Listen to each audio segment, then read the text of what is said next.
wabarakatuh. Saya Desi Irwana, kelas 8 dari SMP Negeri 1 Cibadak. Sudahkah pendidikan kita adil dan setara? Pendidikan adalah hak bagi setiap warga negara.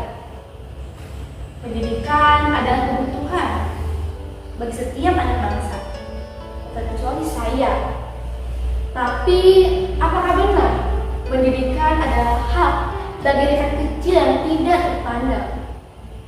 Bagi rakyat kecil yang kekurangan pangan, papan, dan sandang.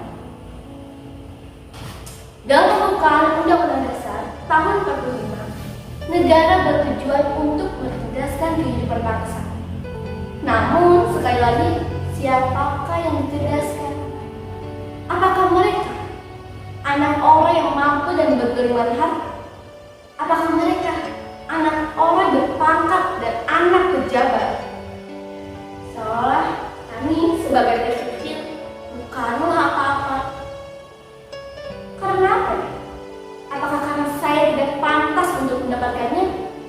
Atau karena tujuan itu hanyalah sebuah tulisan saja?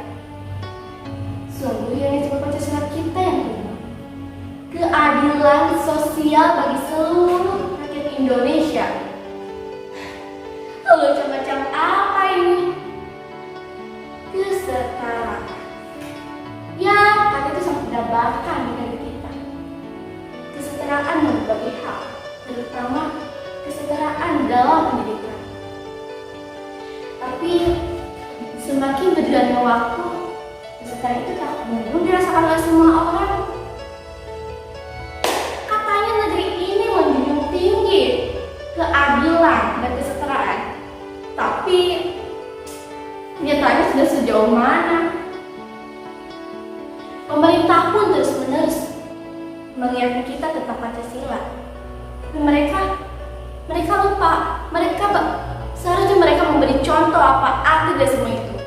Mereka lupa bahwa mereka yang harus terlebih dahulu mengamalkan Pancasila. Semboyan Bhinneka Tunggal Ika adalah semboyan bangsa kita.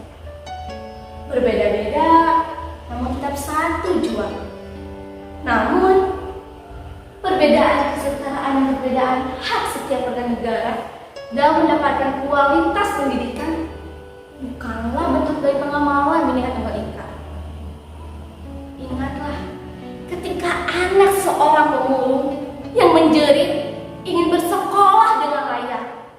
Ingatlah, ketika anak seorang petani yang bersekolah dengan pakaian yang lusuh dan koyak.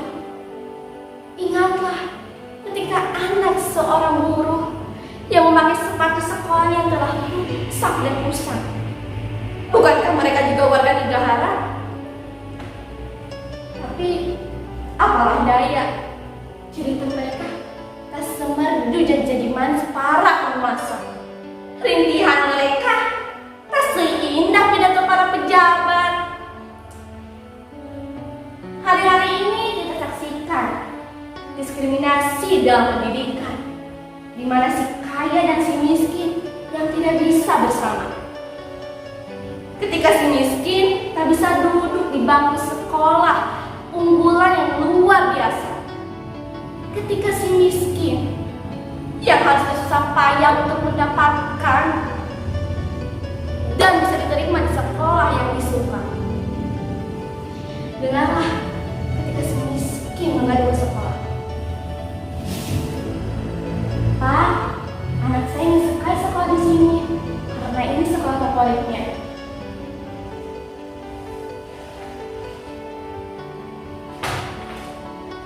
Maaf Bu, kami tidak bisa menerima anak Ibu. Kami menyarankan untuk anak Ibu disekolahkan dengan rumah, dengan sekolah yang terdekat dengan rumah Ibu. Lalu, dengarlah ketika si kaya mengatakan, Pak, anak saya ingin sekali sekolah di sini. Iya, rumah saya cukup jauh Pak. Misalkan anak saya sekolah di sini.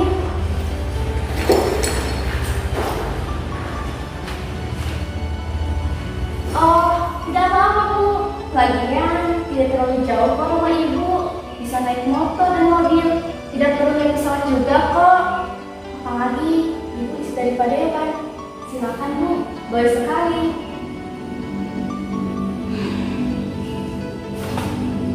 Katanya diterima kerjanya dilihat tiap rumah ke sekolah. Nyatanya uang ada segalanya. Memang tak dapat dipungkiri, tapi mohon hentikan. Di mana kesetaraan dan keadilan itu? Hentikan mengotori masa depan rakyat kecil seperti kita. Kami tidak meminta uang yang berlimpah dari negara.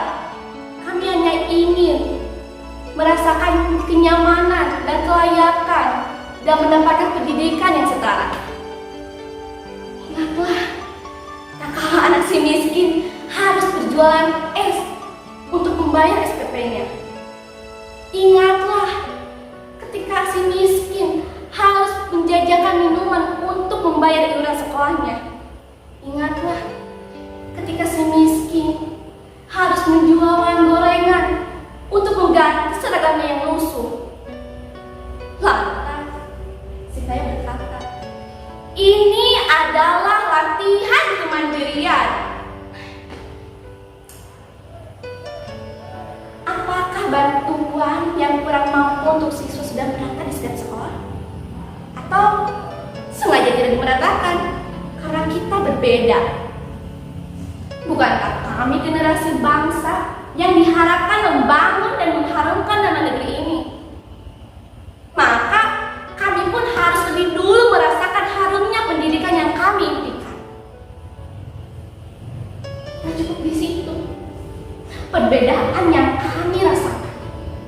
Tahukah siapa yang disebut siswa pintar di sekolah? Siapa yang disebut siswa cerdas di sekolah? Jawabannya adalah mereka yang pandai dalam matematika, adalah mereka yang pandai dalam kimia, adalah mereka yang pandai dalam berbicara. Lantas, bagaimana dengan mereka yang tidak pandai dalam matematika? Apakah mereka memang tidak bisa disebut siswa pintar? Mereka juga bisa disebut siswa pintar di sekolah. Apa kabar dengan siswa yang pandai dalam bidang olahraga? Apa kabar siswa yang pandai dalam bidang seni budaya? Bukankah setiap siswa juga memiliki keistimewaannya masing-masing dan mendapatkan haknya disebut pintar? Tapi yang sering dibanggakan siapa? Sungguh keadilan yang sirna dalam pendidikan. Satu hal yang kami tegaskan, mustahil suatu negara ingin maju dan luar biasa jika hak pendidikan warga negara belum juga